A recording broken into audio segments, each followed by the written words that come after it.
Diet, calories आणि फिटनेसच्या बाबतीत थोडंसं कॉन्शियस असलं आणि स्ट्रिक्ट असलं की हे असे काही ना काहीतरी उद्योग होतातच.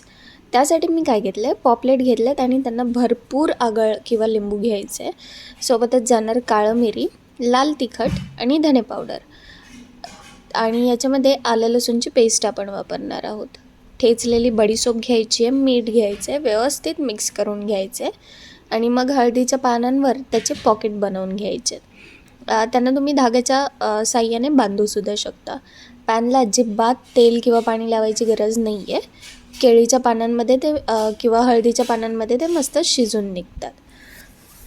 एक 5 ते 10 मिनिटमध्ये हे शिजून होतात. मॅरिनेट केलेले असते फिश, त्याच्यामुळे लवकरच शिजते. रेसिपी आवडली तर नक्कीच सबस्क्राईब आणि फॉलो करा.